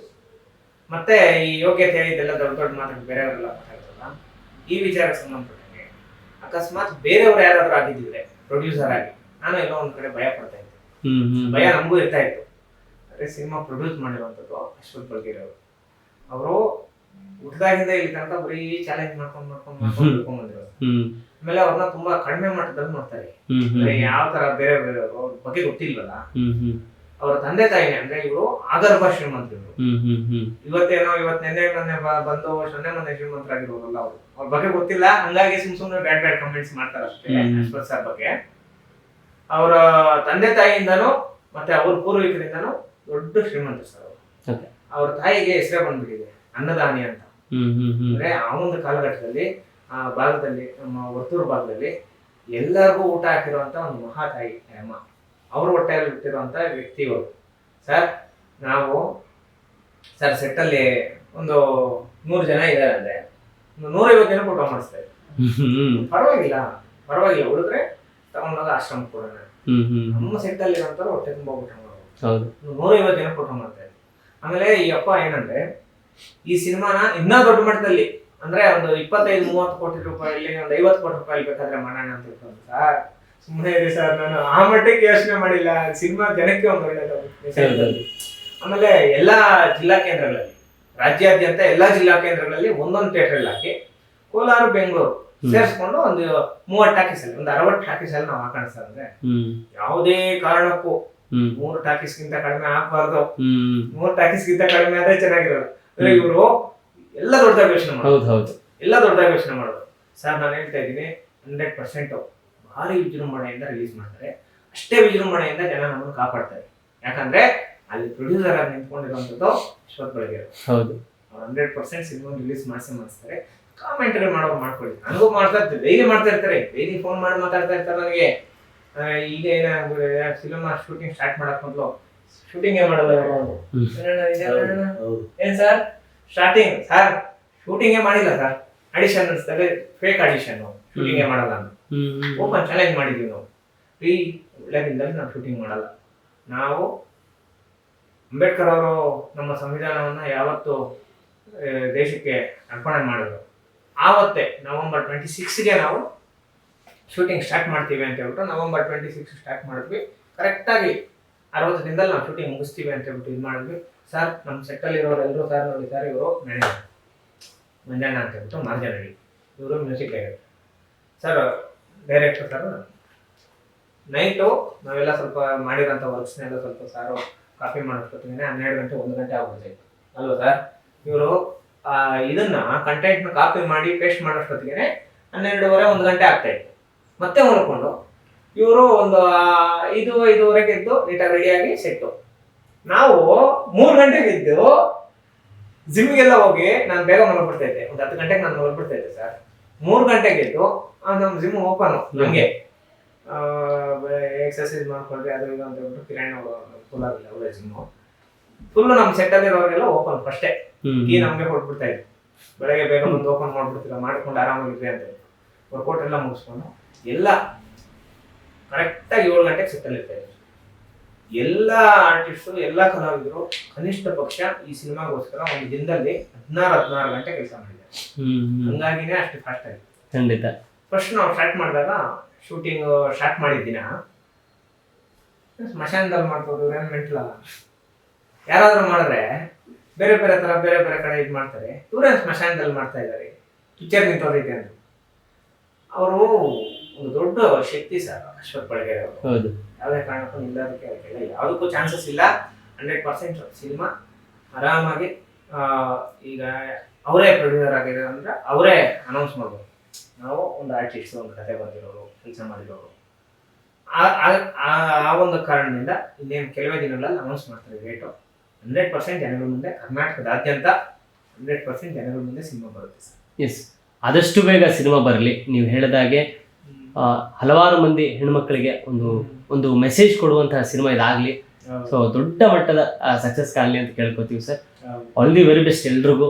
ವಿಚಾರ ಅಂತ ಹೇಳ್ಬಿಟ್ಟು ಬಂದಾಗ ನಮ್ಮ ಪ್ರವೀಣ್ ಸರ್, ನಮ್ಮ ಕನ್ನಡ ಪಿಕ್ಚರ್ ಪ್ರವೀಣ್ ಸರ್ ಆಗ್ಬೋದು, ಮತ್ತೆ ನಿಮ್ಮ ನಮ್ಮ ಮಾಧ್ಯಮ ಮಿತ್ರರಾಗ್ಬೋದು, ಮತ್ತೆ ಇವರು ಸುಮಂತ್ ಅವ್ರು ಆಗ್ಬೋದು, ಇವರೆಲ್ಲ ದೊಡ್ಡ ಮಟ್ಟದಲ್ಲಿ ಸಪೋರ್ಟ್ ಮಾಡೋದು. ಯಾವುದೇ ಕಾರಣಕ್ಕೂ ಬೇರೆ ಬೇರೆ ಥರ ಅಲ್ಲ, ಇವರು ಸ್ವಲ್ಪ ಸ್ಟ್ರಾಂಗ್ ಆಗಿರೋದು. ಯಾವುದೇ ಕಾರಣಕ್ಕೂ ಕೊಟ್ಟು ಮಾತು ತಪ್ಪಲ್ಲ. ಹೌದು, ಅಶ್ವಥ್ ಬಳ್ಗೇರವರು 100% ಈ ಸಿನಿಮಾನ ಬೇರೆ ಬೇರೆ ಸಿನಿಮಾ ತಂಡದವ್ರು ಮಾಡೋ ಥರ ಮಾಡಲ್ಲ.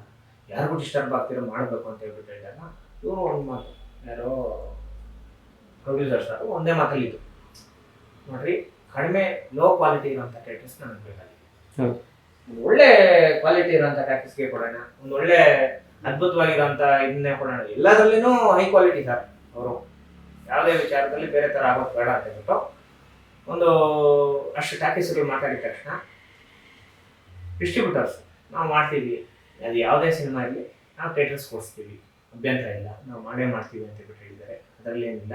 ಈ ಸಿನಿಮಾದಲ್ಲಿ ಮುಖ್ಯವಾಗಿ ನಾವು ಮಾತಾಡ್ಬೇಕಾದ್ರೆ ನಮ್ಮ ಡೈರೆಕ್ಟರ್ ಸರ್ ಅವರು, ನಾವು ಮಾತಾಡ್ತಾ ಯಾಕಂದ್ರೆ ನಮಗೆ ಸ್ವಲ್ಪ ನಾವು ಚಿಕ್ಕ ಮಕ್ಕಳಿಂದ ಬೆಳೀತಾ ಮಾತಾಡ್ತಾ ಅಕಸ್ಮಾತ್ ಏನಾದ್ರು ಸ್ವಲ್ಪ ಕೋಪ ಬಂದ್ರೆ ಕೆಟ್ಟ ಮಾತಾಡ್ಬಿಡ್ತೀವಿ. ಏನಂದ್ರೆ ಅವೆಲ್ಲ ಏನೋ ಒಂಥರ ಮಾತಾಡ್ಬಿಡ್ತೀವಿ. ಅದನ್ನ ಎಷ್ಟು ಅವಾಯ್ಡ್ ಮಾಡ್ಬೇಕು ಅಂದ್ರೆ ಕಷ್ಟನೇ. ನಾನು ಇಡೀ ಲೈಫಲ್ಲಿ ಒಬ್ಬರನ್ನು ಕೂಡ ಬೈದಿರಾ, ಅಂದ್ರೆ ಸಣ್ಣ ವ್ಯಕ್ತಿನ ಕೂಡ ಒಂದೇ ಒಂದು ಮಾತಾಡ್ದಿರಾ. ಈ ಸಿನಿಮಾಗೆ ಫಸ್ಟ್ ಒಂದು ಸಕ್ಸಸ್ ಆಗೋದಕ್ಕೆ, ಆಮೇಲೆ ಎಲ್ಲ ಆರ್ಟಿಸ್ಟ್ ನಡೆಸ್ಕೊಂಡು ಹೋಗೋದಕ್ಕೆ ಮುಖ್ಯ ಕಾರಣ ಡೈರೆಕ್ಷನ್ಸ್ ಮಾಡಿದ್ದಾರೆ, ಕ್ಯಾಮ್ರಾಮನ್ ಅವರೇ. ಯಾವ್ದಾದ್ರು ಒಂದು ಕೆಲಸ ಇದೆ ಸೆಟ್ ಅಲ್ಲಿ, ನಾನೇ ಮಾಡ್ತೀನಿ, ನಾವು ರೇಸೋದು ಸರ್, ಎಲ್ಲ ನೀವೇ ಮಾಡ್ಬಿಡಿ ಸರ್. ಇವರು ಮ್ಯಾನೇಜರ್, ಇವ್ರು ಯಾಕೆ ಸುಮ್ಮನೆ ಎಲ್ಲ ನೀವೇ ಮಾಡ್ಬಿಡಿ ಸರ್, ಎಲ್ಲ ಏನೇನ್ ಬೇಕು ಎಲ್ಲ ಅರೇಂಜ್ಮೆಂಟ್ ಮಾಡ್ಬಿಡಿ ಅಂದ್ರೆ ಎಲ್ಲಾ ತರ ಕೆಲಸ ಗೊತ್ತು ಸರ್ ಸಿನಿಮಾಗಳಲ್ಲಿ, ಎಲ್ಲಾ ತರ ಇದು ಮಾಡ್ತಾರೆ. ಆಮೇಲೆ ಮ್ಯೂಸಿಕ್ ಅನ್ನೋ ಒಂದು ವಿಚಾರ ಬಂದಾಗ ನಾನು ಕರ್ಣ ಸರ್ ಇದನ್ನ ಒಂದಷ್ಟು ಆಲ್ಬಮ್ಸ್ನೆಲ್ಲ ಕಲಿತೀನಿ ಸರ್. ತುಂಬಾ ಅದ್ಭುತವಾಗಿ ಮಾಡ್ತಾರೆ, ಅಂದ್ರೆ ಕೇಳೋದಕ್ಕೆ ತುಂಬಾ ಚೆನ್ನಾಗಿರುತ್ತೆ. ಯಾವ್ದಾದ್ರು ಒಂದು ವಿಚಾರ ಇದು ಮಾಡ್ತಾರೆ. ನಾವು ಜೈ ಭೀಮ್ ಸಾಂಗ್ ಮಾಡಲೇಬೇಕು ಸರ್. ಕರ್ನಾಟಕದ ಇತಿಹಾಸದಲ್ಲಿ ಇಲ್ಲಿ ತನಕ ಯಾರೂ ಮಾಡಿಲ್ಲ. ಯಾವ ಸಿನಿಮಾದಲ್ಲಿ ಸ್ವಲ್ಪ ಕಷ್ಟ ತೋರಿಸೋವಂಥದ್ದು, ನಾವು ತೋರಿಸ್ಲೇಬೇಕು. ಅದೇನಾಗುತ್ತೆ ನೋಡೋಣ, ಯಾವುದು ತೊಂದರೆ ಆಗಲ್ಲ, ಸೆನ್ಸರ್ ಆಗ್ಬೋದು, ಬೇರೆ ಆಗ್ಬೋದು, ಯಾವುದು ತೊಂದರೆ ಆಗಲ್ಲ. 100% ಎಲ್ಲರೂ ಒಳ್ಳೇದು ಮಾಡ್ತಾರೆ, ಮಾಡೋಣ ಅಂತ ಹೇಳಿದ ತಕ್ಷಣ ನನಗೆ ತುಂಬ ಇಷ್ಟ, ನಾನು ಮಾಡಲೇಬೇಕು ಅಂಬೇಡ್ಕರ್ ಅವ್ರ ಬಗ್ಗೆ ಸಾಂಗ್ ಅಂತ ಹೇಳ್ಬಿಟ್ಟು ಸುಮಾರು ಒಂದು 15-20 ಡೇಸ್ ತಲೆ ಕೆಡಿಸ್ಕೊಂಡು ಆ ಸಾಂಗ್ನ ಮೇಕಿಂಗ್ ಮಾಡುವಂಥ ಕೆಲಸ. ಯಾವ ಥರ ಸಾಂಗ್ ಅಂದರೆ 5 ಮಿನಿಟ್ಸ್ ಸಾಂಗ್ ಮಾಡ್ಬೇಕಂದ್ರೆ ತುಂಬ ಕಷ್ಟ. ಅದು ಅಂಥ ದೊಡ್ಡ ಸಿಂಗರ್ ಅವರು ಮ್ಯೂಸಿಕ್ ಕೇಳ್ಬಿಟ್ಟೆ ಹುಷಾಗ್ಬಿಟ್ಟು ಡ್ಯಾನ್ಸ್ ಆಡ್ತಾ ಇದ್ದಾರೆ. ಕೈಲಾಶ್ ಖೇರ್ ಅವರು ಈ ಸಾಂಗ್ ಆಡುವಾಗ ಡ್ಯಾನ್ಸ್ ಆಡ್ತಾ ಇದ್ದಾರೆ ಅವರು. ಸಖತ್ತಾಗಿದೆ. ಜೈ ಭೀಮ್ ಅಂತಾರೆ, ಸರಿ ಅಂತಾರೆ. ತುಂಬಾ ಸಖತ್ತಾಗಿದೆ ಸಾಂಗು. ನನಗೊಂದು ಆಪರ್ಚುನಿಟಿ ಕೊಟ್ಟಿದ್ದೀರಾ ಅಂಬೇಡ್ಕರ್ ಅವ್ರ ಬಗ್ಗೆ ಆಡೋದಕ್ಕೆ, ಅದು ಕನ್ನಡದಲ್ಲಿ. ತುಂಬಾ ಖುಷಿ ಆಯ್ತು ಅಂತ ಹೇಳ್ಬಿಟ್ಟು ಅವರು ಕೈಲಾಶ್ ಖೇರ್ ಅವರು ಇದು ಮಾಡಿದ್ರು. ಆಮೇಲೆ ಇನ್ನೊಂದು ಪ್ರೊಡ್ಯೂಸರ್ ಬಗ್ಗೆ ಸರ್, ಮುಂಬೈಗೆ ಹೋಗ್ತಾ ಇದ್ದೀವಿ ಸರ್, ಅಲ್ಲಿ ಉಳ್ಕೊಳ್ಳೋದು ಅದೆಲ್ಲ ತುಂಬಾ ಕಷ್ಟ ಆಗ್ಬಿಡುತ್ತೆ ಸರ್. ಏನ್ ಸರ್ ಮಾಡೋದು? ಫ್ಲೈಟಲ್ಲಿ ಕರ್ಕೊಂಡೋದು ಫಸ್ಟ್ ಕೈಲಾಶ್ ಖೇರ್ ಅವ್ರ ಹತ್ರ ಹೋಗೋದು. ಯಾಕೆ ಸುಮ್ಮನೆ ನಾವೇ ಇದ್ದು ಹತ್ರ ಇದ್ದು ಆಡ್ಸ್ಕೊಂಡ್ ಬಂದ್ಬಿಡೋಣ, ಬೇರೆಯವ್ರಿಗೆ ಸುಮ್ಮನೆ ಸೆಂಟ್ರಲ್ ಇರೋರು ಜವಾಬ್ದಾರಿ ಕೊಡೋದು ಬೇಡ ಅಂತ ಹೇಳ್ಬಿಟ್ಟು ನನ್ನನ್ನು ಡೈರೆಕ್ಟರ್ ಸರ್ನ, ನಮ್ಮ ಕರ್ಣ ಸರ್ನ 4 ಜನ ಕರ್ಕೊಂಡು ಫ್ಲೈಟಲ್ಲಿ ಹೋದ್ವಿ ಸರ್. ಮ್ಯಾಕ್ಸಿಮಮ್ಮು ಒಬ್ರಿಗೆ 70,000 80,000 ಆಗ್ಬಿಡುತ್ತೆ. ತಾಜ್ ಹೋಟ್ಲು ಅದೆಲ್ಲ ಅಷ್ಟು ದೊಡ್ಡದಂತೆ ಸರ್. ಹೋಗ್ತಾ ಇದ್ದಂಗೆ ಇಂಡಿಯಾ ಗೇಟ್ ಹತ್ರ ನಿಲ್ಲಿಸ್ಬಿಟ್ಟು, ಅಂದ್ರೆ ಇಂಡಿಯಾ ಗೇಟ್ ನೋಡ್ಕೊಂಡು ಈ ಲೆಫ್ಟ್ ಸೈಡ್ಗೆ ತಾಜ್ ಹೋಟ್ಲು, ಈ ಕಡೆ ಬೀಚ್ ನೋಡ್ಕೊಂಡು, ಸಮುದ್ರ ನೋಡ್ಕೊಂಡು, ಆ ಕಡೆ ಇಂಡಿಯಾ ಗೇಟ್ ನೋಡ್ಕೊಂಡು ಹಿಂಗೆ ಹೋಗ್ತಾ ಇರ್ಬೇಕಾದ್ರೆ ನಾನು ಸುಮ್ಮನೆ ಕ್ಯಾಶುವಲ್ ಆಗಿ ಒಂದು ಮಾತಂದು ಸರ್, ಒಬ್ಬರಿಗೆ 60,000 70,000 80,000 ಆಗ್ಬಿಡುತ್ತಂತೆ ತಾಜ್ ಹೋಟ್ಲಲ್ಲಿ. ಹೆಂಗ್ ಸರ್ ಇಲ್ಲಿ ಎಲ್ಲೇ ಯಾರು ಸರ್, ಹೆಂಗ್ ಸರ್ ಈ ಶ್ರೀಮಂತರಲ್ಲ ಹಿಂಗೆಲ್ಲ ಅಂತ ಹೇಳ್ಬಿಟ್ಟು ಈ ತರ ಮಾತಾಡ್ತಾ ಇದ್ದೀನಿ ನಾನು. ಅವ್ರು ಟ್ಯಾಕ್ಸಿ ಕಾರ್ ಅಂತ ಹೇಳ್ಬಿಟ್ಟು ಕಾರ್ ನಿಲ್ಸಿದ್ರು, ಅಲ್ಲಿಗೆ ಲಗೇಜ್ ಎತ್ಕೊಂಡು ಅಲ್ಲೇ ಸ್ಟೇ ಮಾಡ್ತೀವಿ ತಾಜ್ ಹೋಟ್ಲ್. ಅಂದ್ರೆ ಅವರು ಆತರ ಯಾವ್ದಕ್ಕೂ ಹಿಂಜರಿದಿಲ್ಲ, ಎಷ್ಟೇ ಖರ್ಚಾದ್ರು. ತುಂಬಾ ಇದು ಸರ್, ಅಂದ್ರೆ ಈ ಸಿನಿಮಾ ಒಂದು ವಿಚಾರ ಬಂದಾಗ, ಆಮೇಲೆ ಜಾಸ್ತಿ ಜನಕ್ಕೆ ಮನೆ ಕಟ್ಸ್ಕೊಡುವಂಥದ್ದು, ವಿದ್ಯಾಭ್ಯಾಸಕ್ಕೆ ಅನುಕೂಲಗಳು ಮಾಡುವಂಥದ್ದು ತುಂಬಾ ಕೆಲಸಗಳು ಮಾಡಿದ್ದಾರೆ. ಅದನ್ನ ನನಗೆ ಒಂದು ಇಷ್ಟ ಏನಂದ್ರೆ ಈಗ ಮಾಡ್ತಾ ಇದ್ದಾರೆ. ಸಿನಿಮಾ ಆದ ನಂತರ ಎಲ್ಲರನ್ನೂ ದೊಡ್ಡ ಮಟ್ಟದಲ್ಲಿ ಗುರುತಿಸುವಂತಹ ಪ್ರಯತ್ನ ಆಗಿದೆ ಸರ್. ಅದೇ ಇವರು ಎಲ್ಲ ಒಂದ್ ಕಡೆ ಇಷ್ಟೆಲ್ಲ ಸಮಾಜ ಸೇವೆ ಮಾಡ್ತಾರಲ್ಲ, ಕರ್ನಾಟಕ ಎಲ್ಲ ಇವ್ರು ನೋಡ್ಲಿ ಅನ್ನೋ ಒಂದು ಆಸೆ ನನಗೆ. ಸ್ವಂತ ನಮ್ಮ ಅಣ್ಣ ಥರ ಅವ್ರು ಸರ್, ಯಾರೋ ನಮ್ಮ ಅಶ್ವಥ್ ಒಳಗೆ ಮತ್ತೆ ಪುನೀತ್ ಸರ್, ಅವರೊಂದು ಕ್ಯಾರೆಕ್ಟರ್ ಸೈಡ್ ಒಂದು ಸೈಡ್ ಬಿಟ್ಬಿಟ್ರೆ, ಮತ್ತೆ ಈ ಸೆಟ್ಟಲ್ಲಿ ಯಾರನ್ನ ಯಾವ ಥರ ಜನಕ್ಕೆ ಅಂದ್ರೆ ಗೊತ್ತಿಲ್ದಿರ ಇರೋರ್ನ ಯಾವ ಥರ ಏನೇನು ಮಾಡಬೇಕು ಎಲ್ಲ ನೀಟಾಗಿ ಹೇಳ್ಕೊಟ್ಟು ಪಾಪ ಹೊಸ ಆರ್ಟಿಸ್ಟ್ಗೆಲ್ಲ ಒಂದು ಒಳ್ಳೆ ಬೂಸ್ಟ್ ಕೊಟ್ಟಿದ್ದಾರೆ ಸರ್. ಏನ್ ಸರ್ ಅದನ್ನ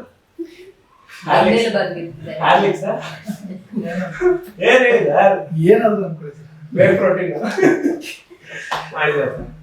ಮುಖ್ಯವಾಗಿ ನಮಗೆ ಒಂದು ಲೊಕೇಶನ್ ನಾನು ಹೇಳಿದ್ದೆ ಅಣ್ಣ, ಹರಕೆ ಹಳೆ ಕಾಲದಿರ್ಬೋದು, ಚೆಂಬು ಹಳೆ ಕಾಲದಿರ್ಬೋದು, ಮಡಕೆ ಹಳೆ ಕಾಲದಿರ್ಬೋದು, ನಮ್ಮ ಮನೇಲಿ ಹೆಣ್ಮಕ್ಳು ಯಾವ ತರ ಇದ್ರು ಅದೇ ತರ ಸೇರಿಸ್ಬೇಕು ಅಂತ ಹೇಳಿ ಸ್ಟ್ಯಾಂಡರ್ಡ್ ಅದು ಇದು ಏನೇ ಅದು ಎಷ್ಟೇ ಖರ್ಚಾಗ್ಲಿ ನನಗೆ ಹಳೆ ತರದ್ದು ಸೇಮ್ ಹಂಗೆ ಬೇಕು. ಕೂಸಲು ಮನೆ, ಆ ಮನೆ ಪರಿಸ್ಥಿತಿಗಳು, ಅವ್ರ ಮಡಕೆಗಳು, ಅವ್ರ ಒಲೆಯಲ್ಲಿ ಅಡುಗೆ ಮಾಡೋದು ಸೇಮ್ ಈ ಥರ ಬೇಕು ಅಂದಿದ ತಕ್ಷಣ ಅದೆಷ್ಟೇ ಕಷ್ಟ ಆಗಲಿ ನಾನು ನೋಡ್ತೀನಿ, ನಾನು ಮಾಡ್ತೀನಿ. ಆರ್ಟ್ ಡಿಪಾರ್ಟ್ಮೆಂಟ್ ಅದು ಜೊತೆಲ್ಲ ಎಲ್ಲದನ್ನು ಎಲ್ಲ ಒಂದು ವಿಚಾರಗಳನ್ನ ಎಲ್ಲದರಲ್ಲಿ ಸರ್, ಒಂದು ಜನಗಳಿಗೆ ಸೇರಿಸೋ ವಿಚಾರದಲ್ಲಾಗ್ಬೋದು, ಮತ್ತೆ ಬೇರೆ ಬೇರೆ ವಿಚಾರಗಳಾಗ್ಬೋದು, ಎಲ್ಲ ವಿಚಾರಗಳಲ್ಲಿನೂ ಒಂದು ಲೊಕೇಶನ್ ತೋರಿಸ್ಬಿಟ್ಟು ಇವರು ಯಾವುದೇ ಲೊಕೇಶನ್ ನೋಡಿದ್ರು ಪಟ್ಟಂತ ಇಷ್ಟ ಆಗ್ಬಿಡ್ತಾ ಇತ್ತು ಸರ್. ನಿಜಾನ ಸರ್? ನಿಜಾನ ಯಾವುದೇ ಲೊಕೇಶನ್ ತೋರಿಸಿದ್ರು ತುಂಬಾ ಇಷ್ಟ ಆಗ್ಬಿಡ್ತಾ ಇತ್ತು ನಮ್ಗೆ. ನಮ್ಗೆ ಅದೇ ತರ ಬೇಕು. ವಿಲೇಜ್ ಅಂದ್ರೆ ಒಳ್ಳೆಯ ವಾತಾವರಣನೇ ತೋರಿಸ್ಬೇಕು. ಆಮೇಲೆ ದೊಡ್ಡ ಶ್ರೀಮಂತರವರು, ಒಂದು ಕೋಟ್ಯಾಂತರ ರೂಪಾಯಿ ಇರೋ ಅಂಥವ್ರು, ಅಂಥವ್ರ ಮನೆ ಬೇಕು. ಅದೇ ತರ ಇರ್ಬೇಕು ನನಗೆ. ಯಾವ್ಯಾವ ತರ ಅವರು ವಾತಾವರಣ, ಅವ್ರ ಜನ ಎಲ್ಲ ಹೆಂಗಿರ್ತೈತಿ ಅದೇ ತರ ಬೇಕು ಅಂದ್ರೆ ಓಕೆ ರೆಡಿ ಅಷ್ಟೇ. ನಾವು ಇವತ್ತು ಹೇಳಿದ್ರೆ ನಾಳೆ ರೆಡಿ. KC ರೆಡ್ಡಿ ಅವ್ರ ಮನೆ ಸರ್, ಎಷ್ಟು ಅದ್ಭುತವಾಗಿ ಅಲ್ಲಿ ಒಂದು ಸಿನಿಮಾ ಶೂಟ್ ಮಾಡೋಂಥ ಕೆಲಸ ನಡೀತಂದ್ರೆ ಸಖತ್ತಾಗಿ ಮಾಡಿದ್ವಿ. ತುಂಬ ಚೆನ್ನಾಗಿ ನಮ್ಮ ಮಂಗೇನವರು, ನಮ್ಮ ಮ್ಯಾನೇಜರು ತುಂಬ ಕಷ್ಟಪಟ್ಟು ಅಂದರೆ ಒಂದು ಕೆಲಸ ಮಾಡ್ತಾರೆ ಸರ್. ಅಫಿಷಿಯಲ್ ಆಗಿ ಬೇರೆ ಕೆಲಸ ಮಾಡ್ಕೊತಾರೆ, ಬಟ್ ಈ ಸಿನಿಮಾಗೋಸ್ಕರ ಕಷ್ಟಪಟ್ಟಿದ್ದಾರಲ್ಲ, ಇದಕ್ಕೆ ನಾನು ಇರೋ ತನಕ ಚಿರಋಣಿಯಾಗಿರ್ತೀನಿ ಅವ್ರಿಗೆ. ಮತ್ತೆ ಈ ಪಾತ್ರ ಗೆಲ್ಲಬೇಕಂದ್ರೆ ಮುಖ್ಯ ಕಾರಣ ಸರ್, ಈ ಸಿನಿಮಾ ಗೆಲ್ಲಬೇಕಂದ್ರೆ ಮುಖ್ಯ ಕಾರಣ ತಾಯಿ ಪಾತ್ರ. ಸಿನಿಮಾ ಗೆಲ್ಲಬೇಕಂದ್ರೆ ಮುಖ್ಯ ಕಾರಣ ತಾಯಿ ಪಾತ್ರ. ತಾಯಿ ಪಾತ್ರ ಮಾಡೋರು ಸರ್, ನಾನು ಹೇಳಿದ್ದೆ, ತಾಯಿ ಪಾತ್ರ ಮಾಡೋರು ಏನಾದ್ರು ಕರೆಕ್ಟಾಗಿ ಮಾಡಿಬಿಟ್ಟಿದ್ದಾರೆ ಅಂದ್ರೆ 100% ಈ ಸಿನಿಮಾ ಬೇರೆ ನೆಕ್ಸ್ಟ್ ಲೆವೆಲ್ಗೆ ಹೋಗುತ್ತೆ. ತಾಯಿ ಪಾತ್ರ ಮಾಡೋರು, ಮತ್ತೆ ವಿಲನ್ ಪಾತ್ರ ಮಾಡೋರು, ಮತ್ತೆ ಹೀರೋಯಿನ್ ಪಾತ್ರ ಮಾಡೋರು, ಕರೆಕ್ಟ್ ಸರ್? ಹೀರೋಯಿನ್ ಈ 4 ಪಾತ್ರಗಳು ಮಾಡೋರು ಕರೆಕ್ಟಾಗಿ ಮಾಡಿದ್ದಾರೆ ಅಂದ್ರೆ ನಾನು ಅನ್ಕೊಂಡಿದ್ದೆಲ್ಲ ಆಗುತ್ತೆ ಅಂತ ಹೇಳ್ಬಿಟ್ಟು ನಾನು ಮೊದಲೇ ಹೇಳಿದ್ದೆ. ಅದೇ ಥರ ಯಾವ ಥರ ಸರ್, ಲ್ಯಾಂಗ್ವೇಜ್ ಆಗ್ಬೋದು, ನಮ್ಮ ಮನೆಗಳಲ್ಲಿ ಬೈಯೋದಾಗ್ಬೋದು, ಮರಕೆ ಹೊಡೆಯೋದೇ ಆಗ್ಬೋದು, ಯಾವ ಥರ ಮಾಡಿದಾರಂದ್ರೆ ನನಗೆ ನಾವೊಂದು ಸ್ವಲ್ಪ ಸ್ಕೂಲಿಂದ ಲೇಟಾಗಿ ಬಂದರೆ ಅಥವಾ ಬಟ್ಟೆಗಳು ಗಲೀಜು ಮಾಡ್ಕೊಂಡು ಬಂದರೆ ಅಥವಾ ಏನಾದರೂ ಯಾರನ್ನಾದ್ರೂ ಒಬ್ಬರನ್ನ ಬೈದು ಬಿಟ್ರೆ ನಮ್ಮ ತಾಯಿ ನಮ್ಮನ್ನು ನೋಡಿತಾ ಇದ್ರು ಹಂಗೆ. ಸೇಮ್ ಸರ್, ನಮಗೆ ನಮ್ಮ ತಾಯಿನ ಒಂದು ಕ್ಷಣ ನೆನಪಿಸೋ ಅಂಥ ಕೆಲಸನ ಪಾಪ ನಮ್ಮ ದುರ್ಗಾ ಬುಡ್ಡಿದು ದೀಪ ಅವರು ತುಂಬ ಅದ್ಭುತವಾಗಿ ಮಾಡಿದ್ದಾರೆ.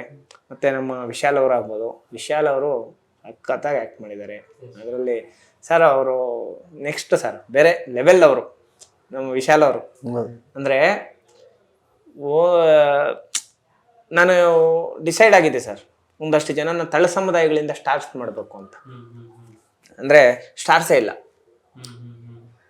ತಳ ಸಮುದಾಯದಲ್ಲಿ, ಸ್ಟಾರ್ಸೇ ಇಲ್ಲ. ಯಾರು ಸ್ಟಾರ್ಸ್ ಮಾಡೋಣ ಅಂದರೆ ಆ ವ್ಯಕ್ತಿ ಹೆಂಗಿರ್ಬೇಕಂದ್ರೆ ಅವನಿಗೆ ದುರಂಕಾರ ಇರಬಾರ್ದು, ಒಬ್ಬರನ್ನ ಪ್ರೀತಿಯಿಂದ ಮಾತಾಡಬೇಕು.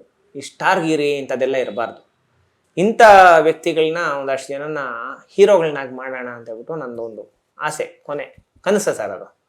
ಸರ್ ಅದು ಯಾವ ಥರ ಕಲ್ಕೊಂಡ್ರು ಏನು ಅನ್ನೋದು ಗೊತ್ತಿಲ್ಲ ಸರ್. ನಮ್ಮ ವಿಶಾಲ್ ಅವರು ತುಂಬ ಅದ್ಭುತ ಸರ್. ಆ ಒಂದು ಕ್ಯಾರೆಕ್ಟ್ರಲ್ಲಿ, ಅವರೊಂದು ಕ್ಯಾರೆಕ್ಟ್ರಲ್ಲಿ ಮಾತ್ರ ಒಬ್ರಿಗೂ ನೋವಾಗ್ತೀರಾ ಸರ್? ಹೊಡೀರಿ ಸರ್, ಪರವಾಗಿಲ್ಲ. ಹೊಡೀರಿ ಸರ್. ಏನ್ ಸರ್, ನಿಜಾನ ಸುಳ್ಳ ಸರ್? ಹೊಡೀರಿ ಸರ್, ಪರವಾಗಿಲ್ಲ, ಬೀಳಲಿ, ಏಟ್ ಬೀಳಲಿ. ನಾನೊಂದು ಆರ್ಟಿಸ್ಟು, ನೋವಾಗಲಿ, ತೊಂದರೆ ಆಗಲಿ, ನಾವು ಮಾಡ್ತಾ ಇರೋದು ಜನಕ್ಕೋಸ್ಕರ. ನಮ್ಮ ಜನಕ್ಕೋಸ್ಕರ ಏನು ಬೇಕಾದ್ರೂ ಮಾಡೋಣ. ಓಡೋಗಿದ್ದೇನು ಸಿನಿಮಾ ಸ್ಟೋರಿ ಕೇಳಿದ ತಕ್ಷಣ ಅವರು ಒಂಥರ ಫುಲ್ಲು ಒಂದು ತುಂಬ ಅಂದರೆ ಬೇರೆ ಸಿನಿಮಾದಲ್ಲಿ ಬ್ಯುಸಿಯಾಗಿದ್ರು ವಿಶಾಲ್ ಅವರು. ಇಲ್ಲ ಈ ಮೆಸೇಜ್ ಕೊಡೋವಂಥ ಸಿನಿಮಾ, ಇದರಲ್ಲಿ ನಾವು ಮಾಡಲೇಬೇಕು ಅಂತ ಪಾಪ ತುಂಬ ಒಂದು ಡೆಡಿಕೇಶನ್ ಆಗಿ ಈ ಸಿನಿಮಾಗೆ ನಮ್ಗೆ ಹೆಂಗೆ ಬೇಕೋ ಸರ್, ಸಣ್ಣ ಹುಡುಗ ಆಗ್ಬಿಟ್ಟಿದ್ದಾರೆ ಸರ್. ಒಂದು 18 ವರ್ಷದ ಹುಡುಗನ ಥರ ಆಗ್ಬಿಟ್ಟಿದ್ದಾರೆ. ನಾನು ಅದೇ ಕೇಳ್ತಾ ಇದ್ದೆ, ನಾನು ಹಂಗೆ ಮಾಡಿಬಿಡಿ. ಆ ಥರ ಅವರು ಚೆನ್ನಾಗಿ ಮಾಡಿದ್ದಾರೆ. ಹೀರೋಯಿನ್ ಪಾತ್ರ ಸರ್, ಮುಖ್ಯ ಪಾತ್ರ ಈ ಸಿನಿಮಾದಲ್ಲಿ. ಒಂದು ಕಡೆ ವಿಶಾಲ್ ಅವರಾದರೆ ಇನ್ನೊಂದು ಕಡೆ ನಾವಿಬ್ಬರು ಹೀರೋಸ್ ಇರ್ತೀವಿ. ಆದರೆ ಹೀರೋಯಿನ್ ಪಾತ್ರ ಮಾಡಿದಾರಲ್ಲ, ಅಂದರೆ ವಿಶಾಲ್ ಅವ್ರಿಗೆ ಹೀರೋಯಿನ್, ನನಗಿಲ್ಲ. ಆ ಪಾತ್ರ ನಮ್ಮಿಬ್ಬರನ್ನೂ ಮೀರಿಸುವಂಥ ಪಾತ್ರ ಸರ್. ಏನು ಸರ್, ನಮ್ಮಿಬ್ಬರನ್ನೂ ಮೀರಿಸುವಂಥ ಪಾತ್ರ. ಕತೆಗೆ ಮುಖ್ಯ ಅವ್ರನ್ನ ಹಿಡ್ಕೊಂಡು ತಿದ್ದಿ ತಿದ್ದಿ ತಿದ್ದಿ ತಿದ್ದಿ ನಮ್ಮ ಉದಯ್ ಸರ್ ಒಂದು ದೊಡ್ಡ ಮಟ್ಟದಲ್ಲಿ ಒಂದು ದೊಡ್ಡ ಆ್ಯಕ್ಟರ್ ಸರ್. ಈ ಸಿನಿಮಾ ರಿಲೀಸ್ ಆಗಿದ ತಕ್ಷಣ ನಮ್ಮ ತಂಡಕ್ಕಾಗ್ಬೋದು, ನಮ್ಮ ಸಿನಿಮಾದಲ್ಲಿ ಕೆಲಸ ಮಾಡಿರೋರ್ಗಾಗ್ಬೋದು ಒಂದು ಒಳ್ಳೆ ಅವಕಾಶಗಳು ಸಿಗುತ್ತೆ ಅಂತ ಹೇಳ್ಬಿಟ್ಟು ಹೇಳೋದಕ್ಕೆ ಇಷ್ಟಪಡ್ತೀನಿ. ಆಮೇಲೆ ಇಷ್ಟು ಜನರ ಬಗ್ಗೆ ನಾನು ನಮ್ಮ ಮಾಧ್ಯಮದ ಮುಂದೆ ಮಾತಾಡಿದೆ. ಇದಕ್ಕಿಂತ ಮುಖ್ಯವಾಗಿ ಕ್ಯಾಮ್ರಾ ಹಿಂದೆ ದುಡ್ದಿರೋರು ಜಾಸ್ತಿ ಜನ ಇದ್ದಾರೆ. ಅವ್ರಿಗೂ ಒಳ್ಳೇದಾಗಲಿ, ಅವರೂ ಲೈಫ್ ಲಾಂಗ್ ನಮ್ಮ ಜೊತೆ ಇರ್ತಾರೆ, ಯಾವುದೇ ಕಾರಣಕ್ಕೂ ನಾವು ಅವ್ರನ್ನ ಬಿಟ್ಕೊಡಲ್ಲ. ಆಮೇಲೆ ಮಾಧ್ಯಮ ಮಿತ್ರರು ಕೂಡ ತುಂಬ ಸಪೋರ್ಟ್ ಮಾಡಿದ್ದಾರೆ ಸರ್. ನಾನು ಅಂದ್ಕೊಂಡಿದ್ದೆ ನಮ್ಮನ್ನು ಹಾಕ್ತಾರೋ ಇಲ್ಲೋ ಪೇಪರಲ್ಲೇ, ನಮ್ಮನ್ನು ಹಾಕ್ತಾರೋ ಇಲ್ಲೋ ಟಿ ವಿಗಳಲ್ಲೇ ಅಂತ ಹೇಳ್ಬಿಟ್ಟು ನಾವು ಅಂದ್ಕೊಂಡಿದ್ದೆ. ನೋಡಿ, ಈಗ ನೀವೂ ಈ ಸಿನಿಮಾ ಬಗ್ಗೆ ಒಂದಷ್ಟು ಇಂಟ್ರೆಸ್ಟ್ ತೋರಿಸಿ ಎಲ್ಲಾದರೂ ನಮ್ಮ ಸಿನಿಮಾ, ಕನ್ನಡ ಸಿನಿಮಾನ ಗೆಲ್ಲಿಸ್ಬೇಕು ಅಂತ ಹೇಳ್ಬಿಟ್ಟು ನೀವು ಬಂದಿದ್ದು, ನೀವು ನಮ್ಮನ್ನು ಒಂದು ಸಂದರ್ಶನ ಮಾಡ್ತಾ ಇರೋಂಥದ್ದು ಎಲ್ಲ ನಮ್ಗೆ ತುಂಬ ಮನಸ್ಸಿಗೆ ಖುಷಿ ಆಗ್ತಾಯಿದೆ ಸರ್. ಇದೆಲ್ಲ ಒಂದು ಗೆಲ್ಲೋ ಅಂತ ಸಿಂಪ್ಟಮ್ಸು. ನಾವು ಸಿನಿಮಾ ಗೆಲ್ತಾ ಇದ್ದೀವಿ, ಅದರ ಒಂದು ಸಿಂಪ್ಟಮ್ಸು ಎಲ್ಲ ಮಾಧ್ಯಮ ಮಿತ್ರರು ನನಗೆ ಸಪೋರ್ಟ್ ಮಾಡ್ತಾ ಇದ್ದಾರೆ. ತುಂಬ ಖುಷಿ ಆಯಿತು. ಕರ್ನಾಟಕದ ಜನತೆಗೆಲ್ಲ ನಾನು ಹೇಳೋಂಥದ್ದು ಸರ್, ಈ ಸಿನಿಮಾ ಅಕಸ್ಮಾತ್ ಮಕ್ಕಳು ಹೇಳಿದ ಮಾತು ಕೇಳ್ದಿರ ಇರೋಂಥ ಒಂದು ಸಂದರ್ಭದಲ್ಲಿ ದಯವಿಟ್ಟು ಈ ಸಿನಿಮಾನ ತೋರಿಸ್ರಿ. 100% ನಿಮ್ಮ ಕಷ್ಟ ಏನಂತ ಹೇಳ್ಬಿಟ್ಟು ಮಕ್ಕಳಿಗೆ ಗೊತ್ತಾಗುತ್ತೆ. ಅವ್ರು ಯಾವುದೇ ಕಾರಣಕ್ಕೂ ತಪ್ಪು ಮಾಡೋಕ್ಕೆ ಹೋಗಲ್ಲ.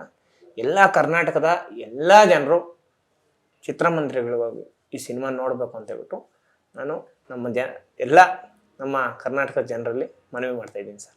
Thank you so much. Thank you so much. ಎಲ್ಲರಿಗೂ ತಲುಪಿ ಅಂತ ನಾನು ಕೂಡ ಕೇಳ್ತೀನಿ. Thank you sir. Thank you.